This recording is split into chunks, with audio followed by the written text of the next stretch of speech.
জিয়া পরিবার সবসময় বাংলাদেশের মানুষের পাশে ছিল। শহীদ নাজিরউদ্দিন জিহাদ এসেছিল দেশনেত্রী বেগম খালেদা জিয়ার সচিবালয় ঘেরাও কর্মসূচিতে।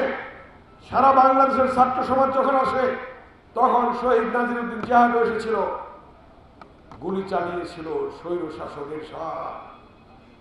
দেশনেত্রী বেগম খালেদা জিয়ার পাশ থেকে এই জিহাদ মাটিতে গুলিবিদ্ধ হয়ে লুটিয়ে পড়েছিল। জিহাদের লাশ ঢাকা মেডিকেলে নেওয়া হলো, মেডিকেলে তাকে মৃত ঘোষণা করা হলো। জিহাদের লাশ নিয়ে যাওয়া হলো সূর্য সেন হলে, সেখান থেকে লাশ ছিনতাইয়ের চেষ্টা করা হলো পুলিশ বাহিনী এরশাদের নির্দেশে, সেখান থেকে মুজিব হলে নেওয়া হলো। সেখানে আমরা জরুরি ভিত্তিতে আমাদের জাতীয় নেতৃবৃন্দকে সেখানে আহ্বান জানালাম। আমাদের ছাত্র নেতৃবৃন্দের উপর দায়িত্ব ছিল জাতীয় নেতৃবৃন্দকে আমন্ত্রণ জানানো। সেখানে দেশনেত্রী বেগম খালেদা জিয়া মুহূর্তের মধ্যে তিনি চলে আসলেন ঢাকা বিশ্ববিদ্যালয়ে জিহাদের লাশের পাশে হলে।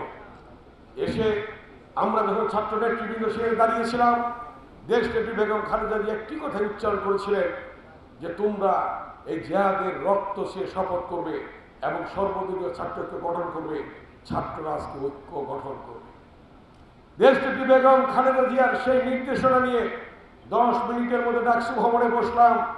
সেদিন ছাত্রলীগের সভাপতি ছিল হাবিবুর রহমান হাবিব, ছাত্র ইউনিয়নের সভাপতি ছিল মোস্তাফিজুর রহমান বাবুল, সেখানে চাকমা ছাত্রলীগের খন্দকার লুৎফর, সেদিন ডিএর ছাত্রলীগের সাইফুদ্দিন মনি আজকে আমাদের মাঝে নেই, আজকে তিনি মৃত্যুবরণ করেছেন, আমরা তার আত্মার মাগফিরাত কামনা করি। আসাদ জাকপা ছাত্রলীগের সেক্রেটারি ছিল। 22টি ছাত্র সংগঠনের নেতারা নাজমুল হক প্রধান সহ 22টি ছাত্র সংগঠন আহমেদ বকুল এবং 22টি ছাত্র সংগঠন নেতারা বসে 10 মিনিটের মধ্যে দেশনেত্রী বেগম খালেদা জিয়ার নির্দেশনা নিয়ে আমরা সর্বদলীয় ছাত্রত্ব গঠন করলাম এবং সর্বদলীয় ছাত্র গঠন করে লাশ আমরা নিয়ে আসলাম ঢাকা বিশ্ববিদ্যালয় অমরাজা বাংলার পাদদেশে। সেখানে আমরা শপথ করলাম জিহাদের লাশকে নিয়ে যে স্বৈরাচারী এরশাদের পতন ছাড়া আমরা ছাত্ররা ঘরে ফিরব না। এই শপথে বলিয়ান হয়ে আমরা সেদিন আন্দোলন, সেদিনই ছাত্ররা সর্বোচ্চ ছাত্র 11 তারিখে পরের দিন আমরা হরতাল আহ্বান করলাম। সেই হরতালে জাতীয় নেতৃবৃন্দ সমর্থন দিলেন, বিভিন্ন রাজনৈতিক দল সমর্থন দিলেন। হরতাল হলো, হরতালের মধ্যে শাহবাগের মোড়ে আমাদের উপর টিয়ার সেল গুলি চালানো হলো, আমরা সব লাঠিচার্জ করা হলো।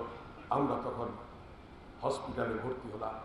হসপিটাল থেকে সেখানে জাতীয় নেতৃবৃন্দ গেলেন, আমরা শপথ করলাম সেই হসপিটাল থেকে বেরিয়ে আবার কেন্দ্রীয় শহীদ মিনারে যে আমরা এরশাদের পতন ছাড়া ঘরে ফিরব না। সেই শপথে বলিয়ান হয়ে সারা বাংলাদেশের ছাত্র সমাজ দেশনেত্রী বেগম খালেদা জিয়ার আপসী নেতৃত্বে সেদিন রাজপথে আন্দোলন গড়ে তুলেছিল এবং আমরা সেদিন শপথে বলেছিলাম প্রয়োজনে আমরা ডেড হাউসে যাব, কিন্তু রাজপথ থেকে আমরা সরে দাঁড়াবো না।